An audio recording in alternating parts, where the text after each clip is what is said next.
हौसला मत गिराओ मुसाफिर, ठोकरें इंसान को चलना सिखाती हैं। जो हमारी कक्षा 12 के बालक बालिका हैं, आज आपको हम हजारी प्रसाद द्विवेदी, कौन है हमारे हजारी प्रसाद द्विवेदी, डॉक्टर हजारी प्रसाद द्विवेदी, डॉक्टर हजारी प्रसाद, ठीक है, डॉक्टर हजारी प्रसाद द्विवेदी।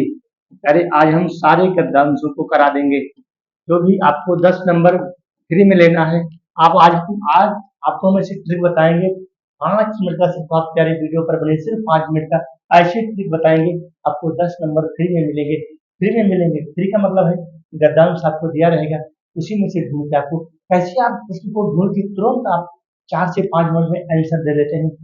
प्यारे 2 मिनट में इसको हम रिकॉल कर देते हैं। इनके साहित्य परिचय से, इनका जो जन्म है द्विवेदी का छत्र नामक गांव में 1907, याद करना, महादेवी वर्मा और इनका हरिप्रसाद द्विवेदी का एक ही वर्ष है, 1907 उनका फर्रुखाबाद और इनका 1907 द्विवेदी का छत्र बलिया, ठीक है। जो इनकी प्रमुख रचनाएं हैं, ठीक है, हजारी प्रसाद द्विवेदी का हिंदी साहित्य है, ठीक है, और हिंदी साहित्य का आदिकाल है, हिंदी साहित्य है और हिंदी साहित्य का आदिकाल है, हिंदी साहित्य की भूमिका है, ठीक है, अशोक के फूल हो गया, कुटज हो गया, विचार और वितर्क, यह भी इनकी प्रमुख रचनाएं हैं। और बाणभट्ट की आत्मकथा है, इनके उपन्यास है, और अनामदास का पोथा है, अनामदास का पोथा और बाणभट्ट की कथा, यह इनके क्या है, उपन्यास है। इस प्रकार से हम सीधे आते हैं इनके गद्यांश पर।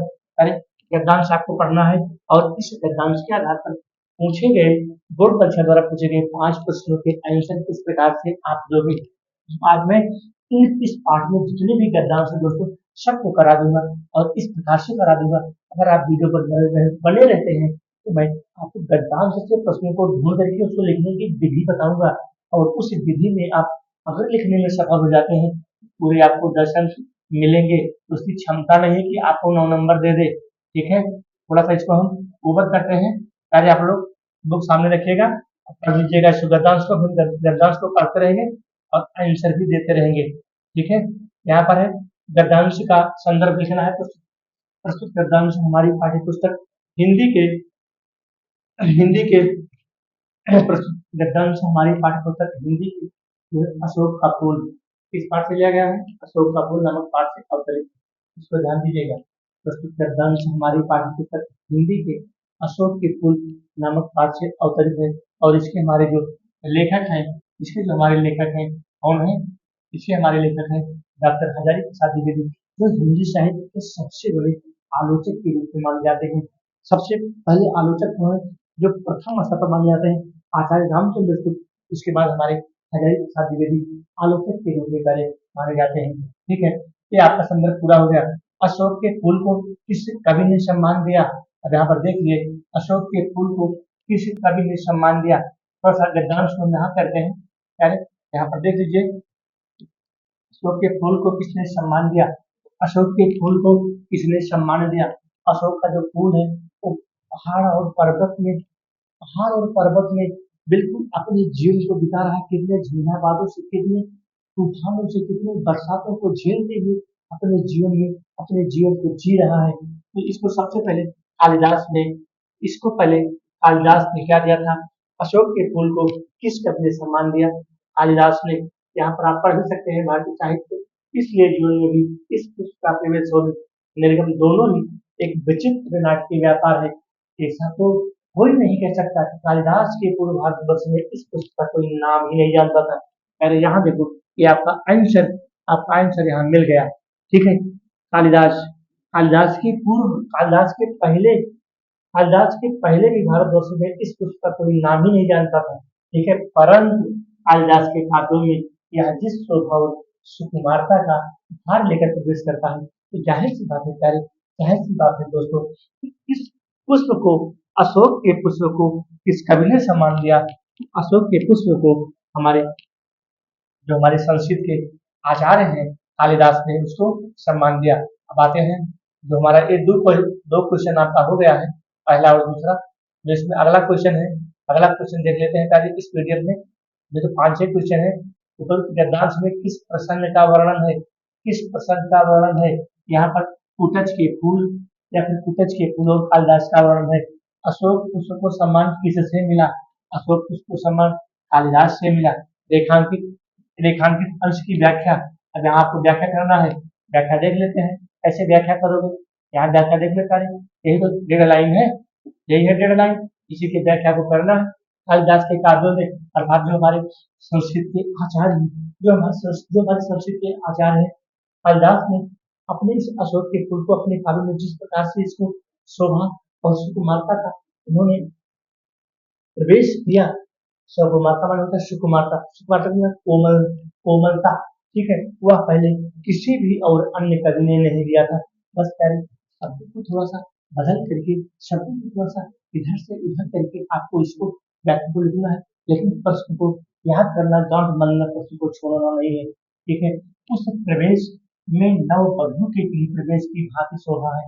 इस प्रकार से जब नई नवेली दुल्हन घर में प्रवेश करती है तो घर की सुंदरता किस प्रकार से बढ़ती है, ठीक उसी प्रकार से इस पुष्प की, जब यह पुष्प उनके काव्य में प्रवेश करता है, उस पुष्प में इस काव्य का नाम लेते हैं, उनके काव्य की भी सुंदरता बढ़ जाती है।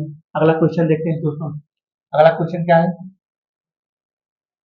चलो भाई अगला क्वेश्चन देख लेते हैं, ठीक है। अगला क्वेश्चन है, कालिदास के काव्य में अशोक का फूल किस पर हो गया, किस काल में अशोक को साहित्य के सिंहासन से उतार दिया गया? किस काल में, यहाँ पूछ रहा है किस काल में, काल किसका था भाई? काल था उनका विक्रमादित्य का, विक्रमादित्य के शासन काल में, किस काल में अशोक को साहित्य के सिंहासन से उतार दिया गया? जो हमारे विक्रमादित्य का शासन काल था, उनके शासन काल में अशोक की पुष्प साहित्य के सिंहासन से उतार दिया गया था। अशोक का अपूर्व सम्मान किससे मिला? अशोक का अपूर्व अर्थात आ क्या है? अभाव, अर्थात अशोक का अपूर्व सम्मान किससे मिला? अशोक का अपूर्व सम्मान कालिदास से मिला। किसके मृत्यु आघात से अशोक का फूल फलता था? किसकी मृत्यु आघात से अशोक का फूल फलता था? चलो इस क्वेश्चन को देख लेते हैं, हो सकता है इसमें आपको सेम सेम आंसर मिल जाए। हाँ, यहाँ दिया है, करें ये देखो, यहाँ पर दिया है, सुंदरियों के असंयमकारी नूपुर वाले चरणों के मृदु आघात से वह फूलता था। बस यानी किसी को तो उतार देना है, कुछ भी नहीं करना है, या यहाँ से आ जाइए, यहाँ से ले लीजिए, वह अपूर्व है, वह अपूर्व था। कौन अपूर्व था? अशोक का पुष्प क्या था? अपूर्व था।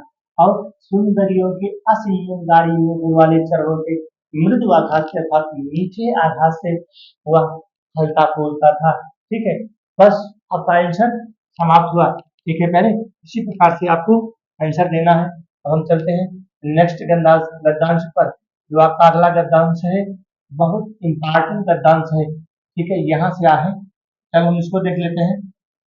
रविंद्रनाथ ने इस भारतवर्ष को महामानव समुद्र कहा है। क्या कहा है? महामानव समुद्र। इसको लाइन कर दो, भी काम आएगा। विचित्र देश है वह असुर आए, असुर माने होता है राक्षस, आर्य है, आर्य कहीं जातियां हैं, यानी ये सब आर्य जातियां हैं, सत जातियां हैं, मूल जातियां हैं। ये सब क्या था? ये भारतवर्ष में आई थी।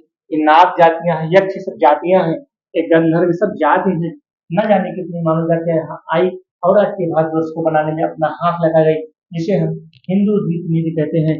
रीत का मतलब होता है प्यारे, रीति रिवाज परंपरा जो एक पीढ़ी से लेकर दूसरी पीढ़ी में चल रही है। नीति का मतलब होता है जो राजनीति होती है, उसको हम नीति कहते हैं, ठीक है। आते हैं क्वेश्चन पर। क्वेश्चन हमारा क्या कहता है? द्रुत गद्यांश लेखक का पाठ का नाम के प्रस्तुत प्रस्तुत गद्यांश हमारी पाठ्य पुस्तक हिंदी के अशोक के फूल नामक पाठ से अवतरित है, और इसके हमारे लेखक हिंदी के महान आलोचक, पहले ऐसे लिख दो, हिंदी के महान आलोचक कौन? डॉक्टर हरेंद्र प्रसाद द्विवेदी जी हैं। उन्होंने उस कुटज के पुष्प की, जो वह कुटज का पुष्प पहाड़ों और झंझावातों को, पहाड़ों के बीच में, पत्थरों के बीच में, तूफानों को, झंझावातों को झेलते हुए अपने जीवन को जी रहा है, उसके जीवन से हम सभी के जीवन को जीने की इच्छा रखते, उसके जीवन से हम सभी को जीवन में जीने की सीख लेनी चाहिए। भारत में कौन कौन सी जातियां आई? पहले देखो, मैंने पहले अंडरलाइन कर दिया था, आपको पढ़ते वक्त ही अंडरलाइन कर दिया था। आठ जातियां हैं, सब जातियां हैं, मूल जातियां हैं, नर जातियां हैं, यक्ष गंधर्व, यही सब क्या है? ये जातियां हैं। और यह भारत में सबसे पहले आई। रविंद्रनाथ ने भारतवर्ष को किसकी संज्ञा दी? भारतवर्ष को किसकी संज्ञा दी? भारतवर्ष को महामानव समुद्र की संज्ञा दी। बस आपको इसी शब्द को उतार देना है। क्या उतार देना है? महामानव, महामानव, महामानव, महामानव समुद्र, महामानव समुद्र, समुद्र, समुद्र में भैया, समुद्र में यहाँ द्विगु समास है, नोट कर लेना। समुद्र में द्विगु समास है, क्योंकि जब एक संज्ञा दो बार आती है तो वहाँ द्विगु समास हो जाता है। वैसे तो द्विगु देखने में संख्यावाची होना चाहिए, लेकिन समुद्र में, इस समुद्र शब्द में द्विगु समास है, पहले इसको नोट कर लीजिएगा। ठीक है, तो महामानव समुद्र। ठीक है, क्वेश्चन हो गया। अगला हमारा है, प्रस्तुत गद्यांश में किस प्रसंग का वर्णन किया गया है? इस गद्यांश में महामानव और समुद्र और असुरों का और विभिन्न प्रकार की जातियों का सुंदर वर्णन किया गया है। ठीक है, गद्यांश के रेखांकित अंश की व्याख्या पूछ रहा है। गद्यांश के रेखांकित अंश की व्याख्या, अब यहाँ पर जो डेढ़ लाइन, एक लाइन दिया गया है, बस इसी को आपको लिखना है। जिसे हम, जिस रीति को हम, जिस रीति और नीति को हम क्या कहते हैं, जिसे हम हिंदू रीति नीति कहते हैं, वह अनेक आर्य और आर्यभूत उपादानों का अद्भुत मिश्रण है। ठीक है, क्या है? अद्भुत मिश्रण है। ठीक है, रविन्द्रनाथ ने किसे महामानव समुद्र कहा? भारतवर्ष को। अब यहाँ पर देखो, पहले घुमा दिया है, छोटा सा प्रश्न है। रविन्द्रनाथ ने किसे महामानव समुद्र कहा? यहाँ देखो, रविन्द्रनाथ ने इस भारतवर्ष को, यहाँ पर आपका आंसर मिल गया। ठीक है, इस भारतवर्ष को, इस भारत माता को, इस भारत माता को क्या कहा? महामानव समुद्र कहा।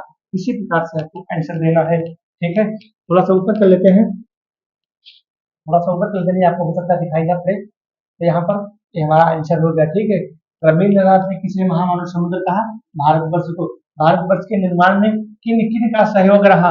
अरे भाई, जो हमारी आर्य जातियां हैं, आर्य जातियां, मूल जातियां, सब जातियां, गंधर्व जातियां, इन्हीं जातियां भारत में सबसे पहले आई, और उन्हीं का, इनके विकास में, इनके सहयोग में योगदान रहा।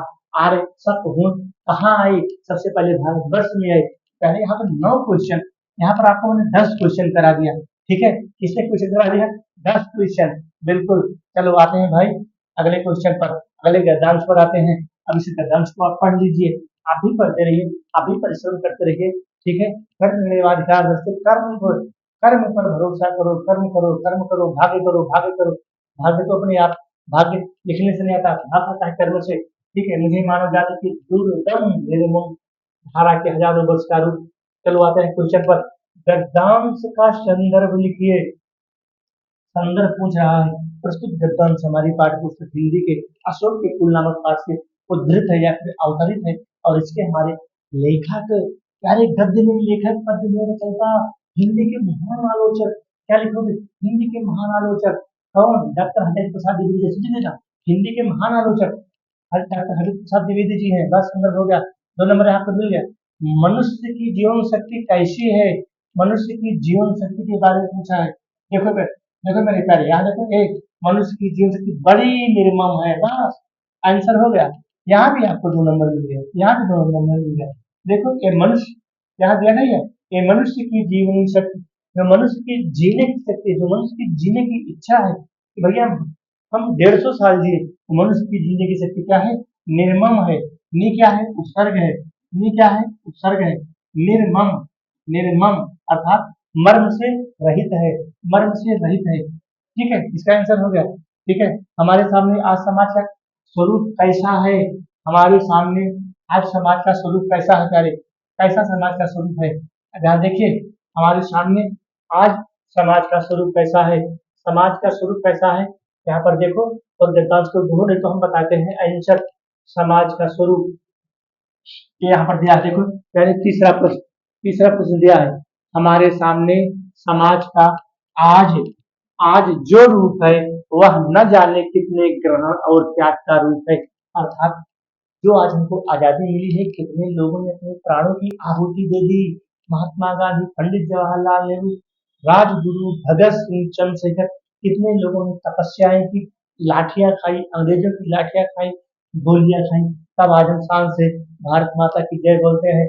जिंदाबाद जिंदाबाद, वंदे मातरम, वंदे मातरम, सब चिल्लाते हैं मेरे प्यारे। यहाँ पर क्या पूछा है? क्वेश्चन क्या है? हमारे सामने आज समाज का स्वरूप कैसा है?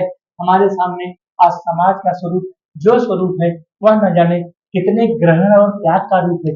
जब मतलब जब हमने इस आजादी को ग्रहण किया, उस आजादी को ग्रहण करने के पीछे बहुत सारे लोगों ने त्याग किया, बहुत सारे लोगों ने तपस्या की, बहुत सारे लोगों ने अपने प्राणों की आहुति दी, तभी तो हमको यह मिला, नहीं तो मिलने वाली चीजें नहीं थी।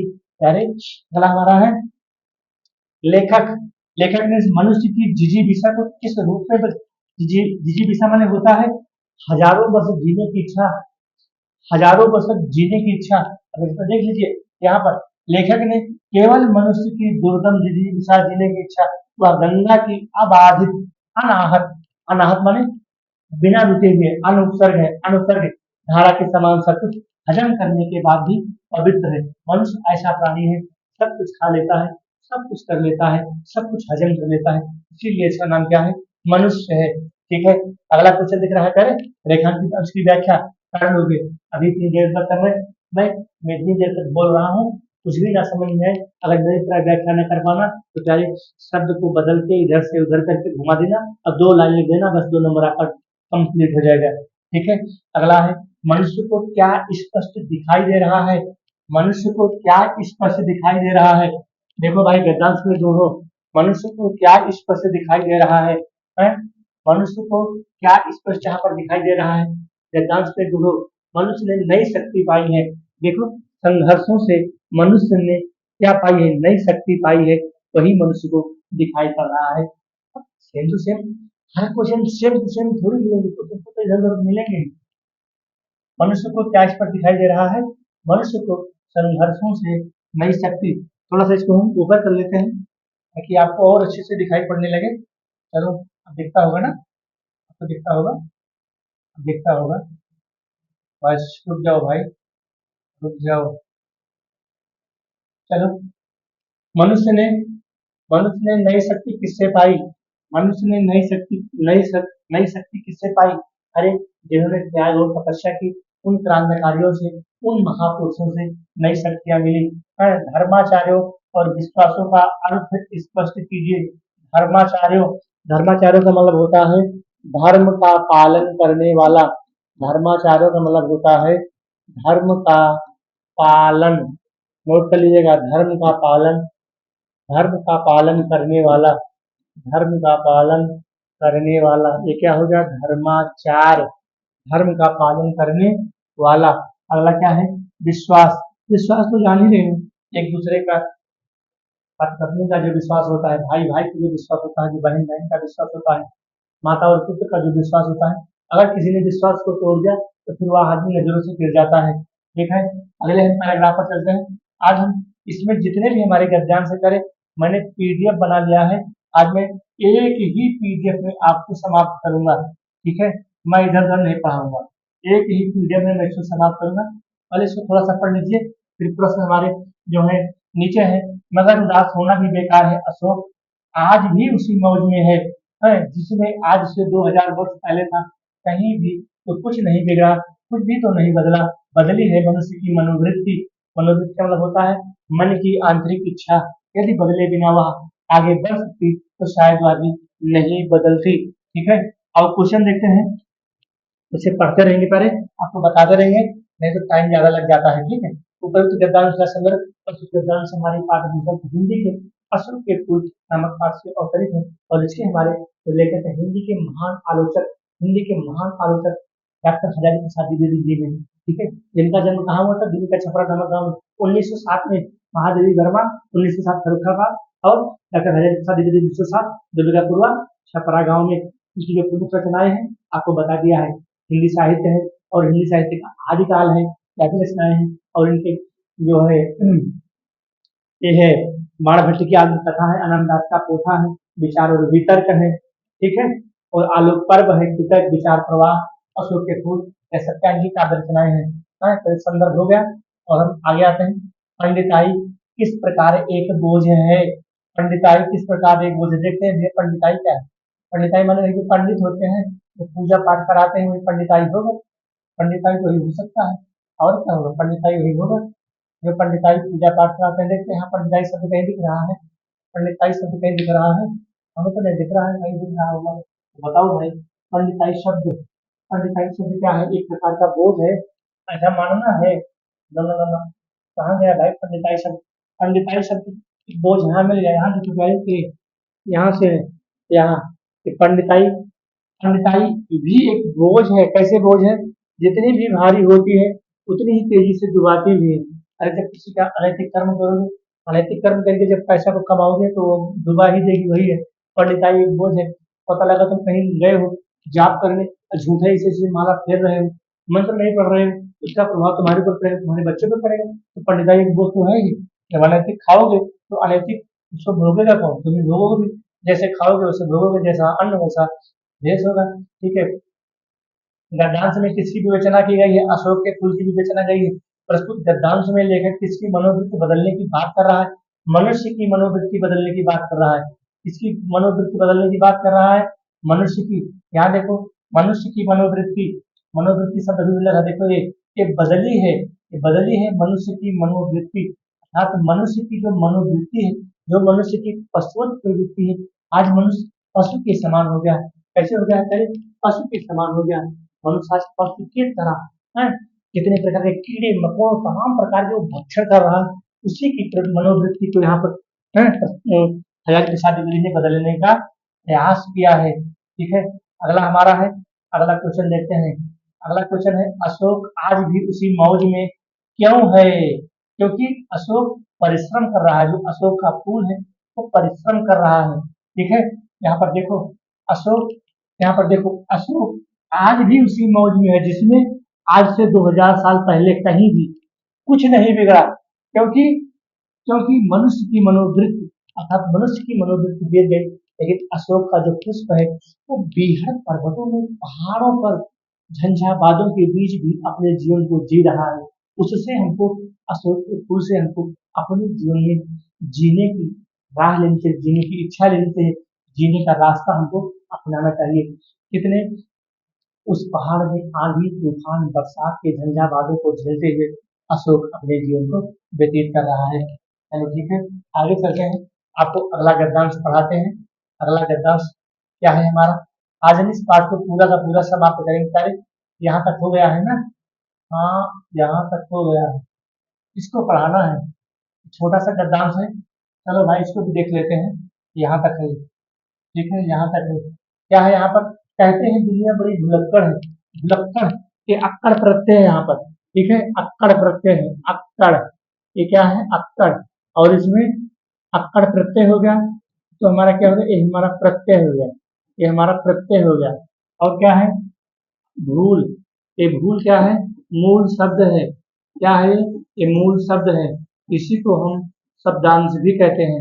यहाँ आपका हमने प्रत्यय भी बता दिया। अक्कड़ क्या है? ये प्रत्यय है। भूल क्या है? ये मूल शब्द है। जब इसको जोड़ेंगे तो क्या बन जाएगा? भुलक्कड़। कहते हैं दुनिया बड़ी भुलक्कड़ है, दुनिया बड़ी भुलक्कड़ है।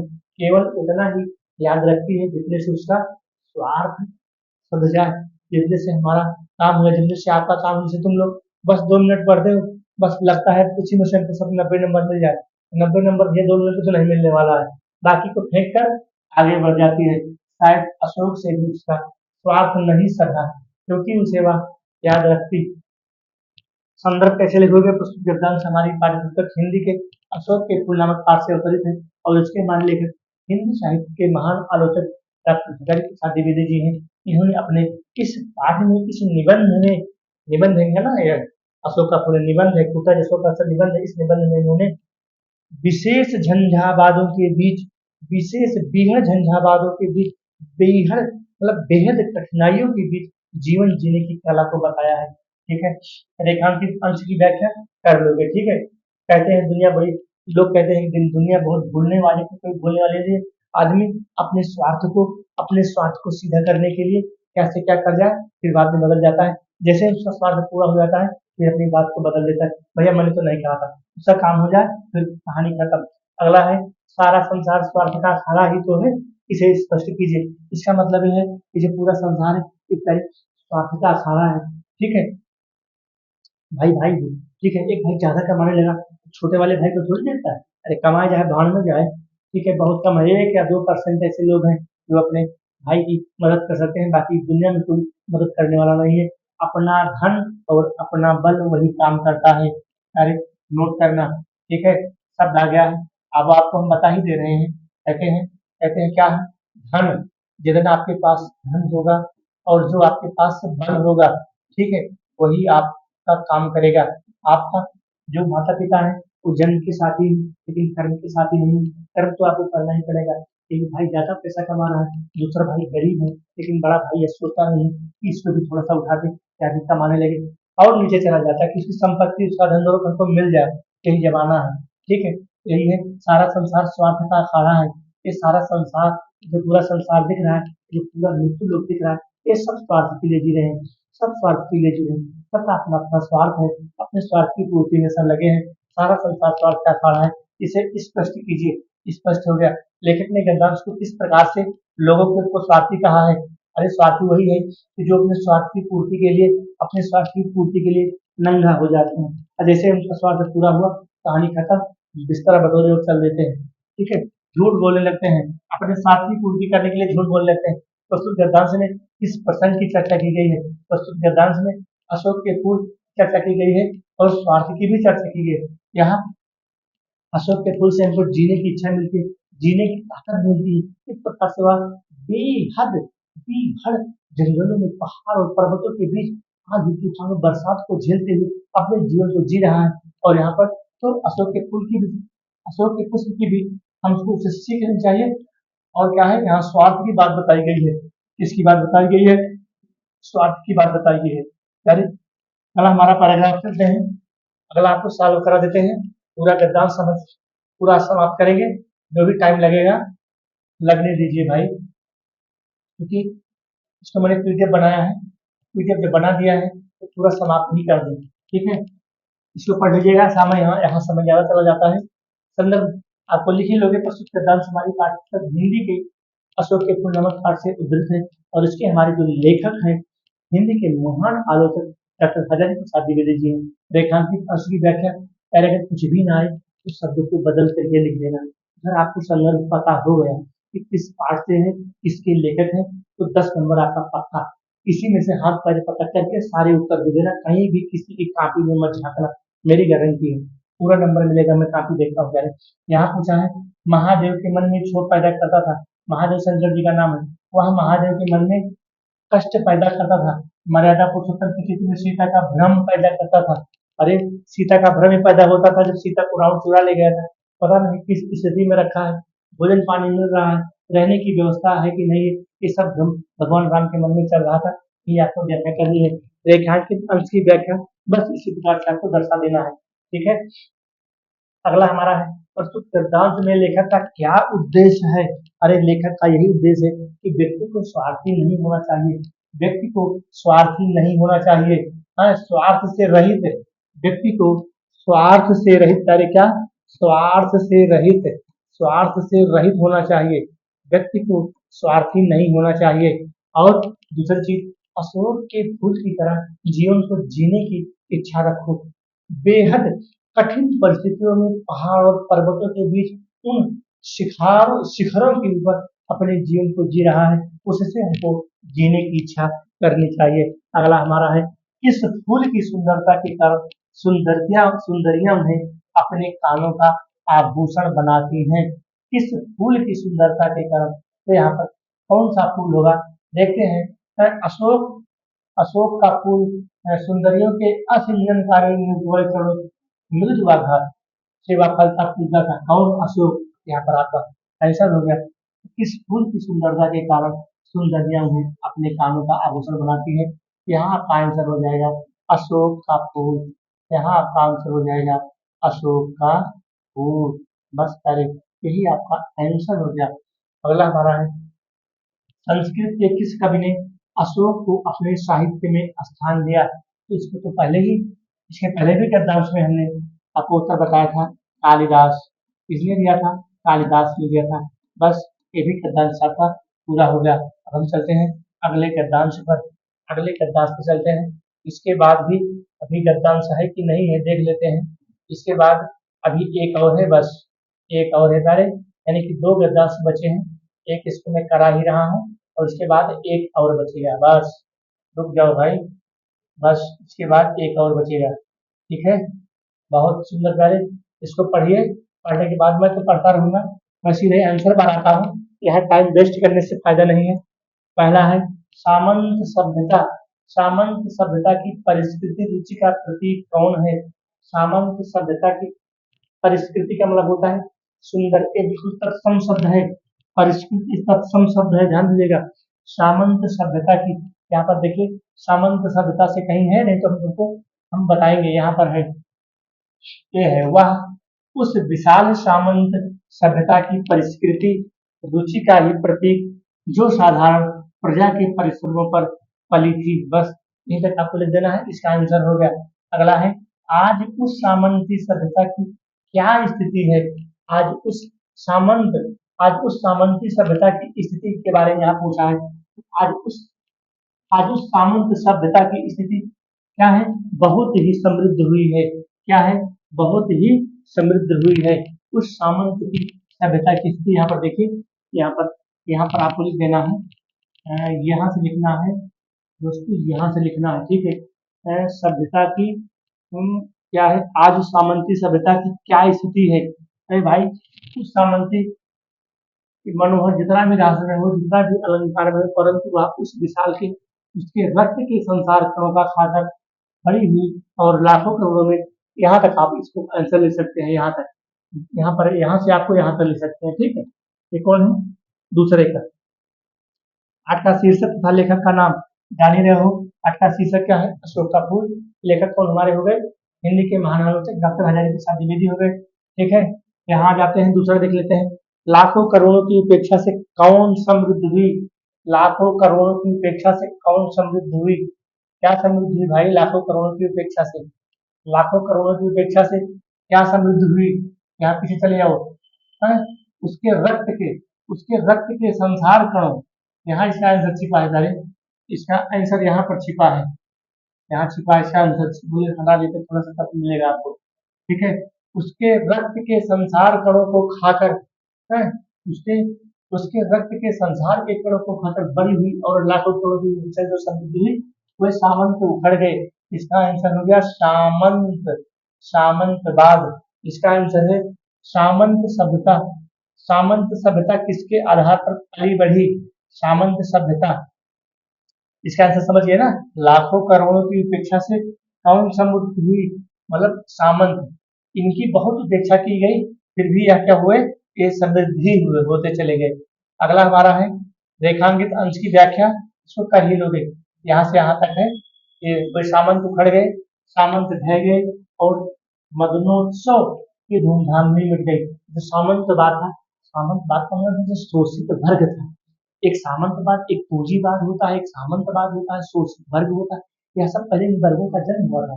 जैसे हमारी ब्रिटिश हुकूमत थी, कोई सामंतवाद, शोषित वर्ग और अशोषित वर्ग, ठीक है। ये सब क्या हुआ? उखड़ गया। जब हम आजादी मिली, सब भाग गए छोड़ करके। वैज्ञानिक अंश की व्याख्या कर ही लोगे, ठीक है। अशोक का वृक्ष किसका प्रतीक है? अशोक का वृक्ष किसका प्रतीक है? अशोक का वृक्ष किसका प्रतीक है? अशोक का वृक्ष शांति का प्रतीक है। अशोक का वृक्ष जितना भी मनोहर हो, जितना भी रहस्यमय हो, जितना भी अलंकार हो, अर्थात वह धैर्य और साहस और शांति का प्रतीक है, ठीक है। अगला हमारा क्वेश्चन है, सामंत सभ्यता किसके आधार पर पली बढ़ी? तो सामंत सभ्यता किसके आधार पर पली बढ़ी? सामंत सभ्यता किसके आधार पर पली बढ़ी? यहाँ देखते हैं, जो हमारी सामंत सभ्यता है, सामंत सभ्यता, ठीक है, जो हमारी सामंत सभ्यता है, इसके आधार पर पली बढ़ी।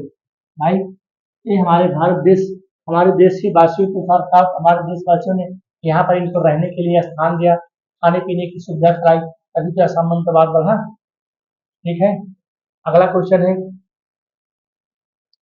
संतान कामनियों को किसका वरदान प्राप्त होने लगा? संतान कामनियों को, ये गंधर्वों का वरदान, देखो यहाँ दिया गया आंसर। संतान कामनियों को गंधर्वों का वरदान प्राप्त होने लगा, इसका भी आंसर हो गया, ठीक है। थोड़ा सा ऊपर कर लेते हैं।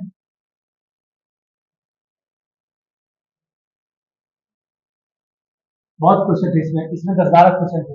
यक्षों की प्रतिष्ठा किससे घटी? सामंत सभ्यता से क्या तात्पर्य है? अरे सामंत सभ्यता वही है जो हमारा शोषित वर्ग है, शोषित वर्ग, सामंत वर्ग, अशोषित वर्ग, यही सब है इसमें, बाकी इसमें कुछ है नहीं, ठीक है। इसको हम ऊपर ले चलते हैं अगले पेज पर। बहुत सारा क्वेश्चन, 20 क्वेश्चन बना दिया है इस पर। अशोक के वृक्ष की क्या विशेषताएं हैं? विशेषताएं, अशोक अशोक के वृक्ष की विशेषताएं अर्थात विभिन्न पर्वतों के बीच बहुत कठिन परिस्थितियों में विभिन्न प्रकार के झंझावातों को, विभिन्न प्रकार के तूफानों को, विभिन्न प्रकार के बरसात को झेलते हुए अपना जीवन जी रहा है, ये उसकी विशेषता है, ठीक है। ये उसकी क्या है? विशेषता है। अगला हमारा जो अंतिम पैराग्राफ है, यहाँ देख लेते हैं। बोधिसत्वों का शिरोमणि कौन बन गया? बोधिसत्वों का शिरोमणि कौन बन गया? ये वज्रयान, ये जो हीनयान वज्रयान थे यही बन गए, हीनयान वज्रयान। हीनयान वज्रयान शाखा है, ठीक है, कौन है? शाखा है ये वाला, यही बन गए, ठीक है। मार शब्द किसका पर्यायवाची है? ये मार शब्द मृत्यु का पर्यायवाची है, मृत्यु। मार शब्द मृत्यु का पर्यायवाची है, नोट कर लीजिएगा, मृत्यु, मृत्यु का पर्यायवाची है। ये मार शब्द मृत्यु का पर्यायवाची है। बोधिसत्व और अभिचार शब्द का अर्थ, बोधिसत्व वही है जिसको बोध मिल जाए, जिसको ज्ञान प्राप्त हो जाए। बोधिसत्व का मतलब होता है ज्ञान की प्राप्ति, जो गौतम बुद्ध को मिला था, ज्ञान की प्राप्ति, ज्ञान की प्राप्ति। जो ज्ञान की प्राप्ति किसको मिली थी? गौतम बुद्ध को। किसको मिली थी? गौतम बुद्ध को मिली थी, गौतम बुद्ध,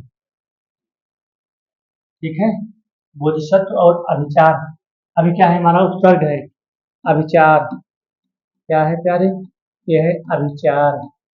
अब क्या है? हमारा उपसर्ग है, ये हमारा उपसर्ग है, उपसर्ग, ये हमारा उपसर्ग है, ठीक है। अभिचार का मतलब होता है दुराचारी, क्या होता है?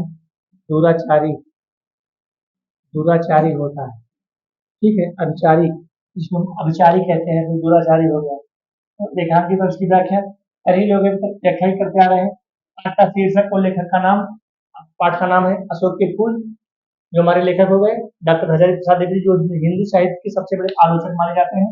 और बोधिसत्वों का शिरोमणि कौन बन गया? बोधिसत्वों का शिरोमणि कौन बन गया?